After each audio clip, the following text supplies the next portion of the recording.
It's Miss Hardy. I miss seeing you guys, so I wanted to read with you tonight one of my favorite stories ever. It's called Have You Filled a Bucket Today? And before we start to read it, I wanted to share with you some vocabulary words from this book, and I want you to help me hunt for them while I'm reading. The first word we're going to hunt for is empty. Empty means it has nothing inside of it. And here's a picture of an empty cup. The next word we're going to hunt for is neighborhood. A neighborhood is a place where lots of people live.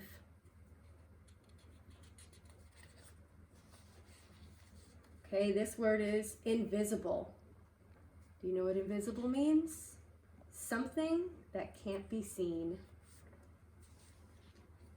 Our next word is bucket. A bucket is an open container with a handle used to carry something. Do you have any buckets at your house? This word is practice. You might know what practice means because we practice a lot at school, don't we? This means to repeat something many times. And here you could be practicing writing shapes or letters or colors. What do you practice? Okay, our last word that we're going to hunt for in this story is ignore. And ignore means to intentionally not pay attention to something. So here's a little girl that's ignoring another little girl. She's not paying attention to her. All right, help me find those words as we read this story together.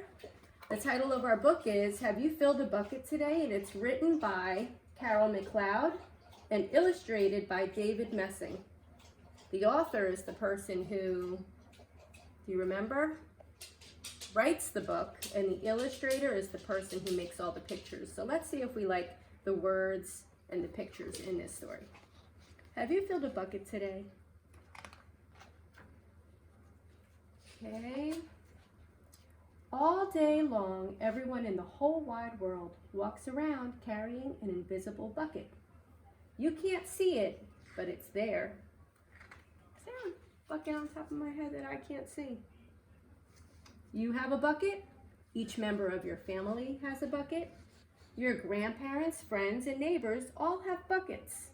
Everyone carries an invisible bucket. Do you remember what invisible means? Can't be seen, so it might be up there, but I can't see it. You can't see it. We just know it's there. Your bucket has one purpose only. Its purpose is to hold your good thoughts and your good feelings about yourself. If you feel very happy, your bucket is full. And when you feel very lonely or sad, your bucket is empty. Other people feel the same way too. When they're happy, when their buckets are full, and they're sad when their buckets are empty. It's great to have a full bucket, and this is how it works. You need to fill other people's buckets, and other people need to fill yours. You can fill your own bucket too. So how do you fill a bucket? You fill a bucket when you show love to someone, when you say or do something kind, or even when you give someone a smile. That's being a bucket filler. She's sharing her umbrella. That must feel really nice. A bucket filler is a loving, caring person who says or does nice things that makes others feel special. When you make someone feel special, you're filling a bucket. See, this person is giving a flower. That can make somebody feel good too. But you can also dip into a bucket and take out someone's good feelings. You dip into a bucket when you make fun of someone, when you say or do mean things, or even when you ignore someone. That's being a bucket dipper. Oh, did you hear our word? Ignore. To intentionally not pay attention to someone. A bully is a bucket dipper. A bucket dipper says or does mean things that make others feel bad. Many people who dip have an empty bucket. They think they can fill their own bucket by dipping into someone else's, but that will never work. You will never fill your own bucket when you dip into someone else's. Oh, there's a sad face over here in an empty bucket, and a sad face over here in an empty bucket, and look at all that stuff on the ground. But guess what? When you fill someone's bucket, you fill your own bucket too. You feel good when you help others feel good. And all day long, we are either filling up or dipping into each other's buckets by what we say and what we do. Try to fill a bucket and see what happens. You love your mom and dad. Why not tell them you love them? You can even tell them why. Your caring words will fill their buckets right up. Watch for smiles to light up their faces. You will feel like smiling too. A smile is a good clue that you have filled a bucket. If you practice, you'll become a great bucket filler. Just remember that everyone carries an invisible bucket and think of what you can say or do to help fill it. Here are some ideas for you. You could smile and say hi to the bus driver. He has a bucket too. You could invite the new kid at school to play with you. You could write a thank you note to your teacher. You could tell your grandpa that you like to spend time with him. There are many ways to fill a bucket. Bucket filling is fun and easy to do. It doesn't matter how young or old you are. It doesn't cost any money and it doesn't take much time. And remember, when you fill someone else's bucket, you fill your bucket too.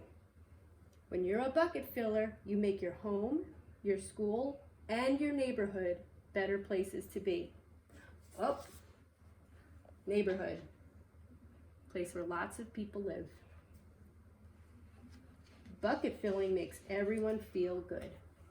So, why not decide to be a bucket filler today and every day? Just start each day by saying to yourself, I'm going to do something nice to fill someone's bucket today. And at the end of each day, ask yourself, did I fill a bucket today? Yes, I did. That's the life of a bucket filler. And that's you. All right, that's the end of our story. We found a lot of our words. Actually, I think we found all of them. I heard invisible, empty, neighborhood.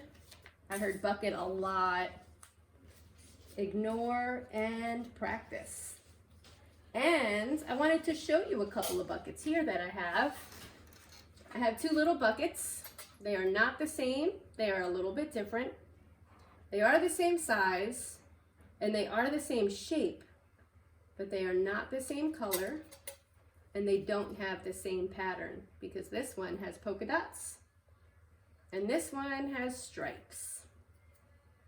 They're both pretty small buckets. Do you think I could fit a lot of good choices and good feelings in here? Do you think this would be a good bucket for Miss Hardy?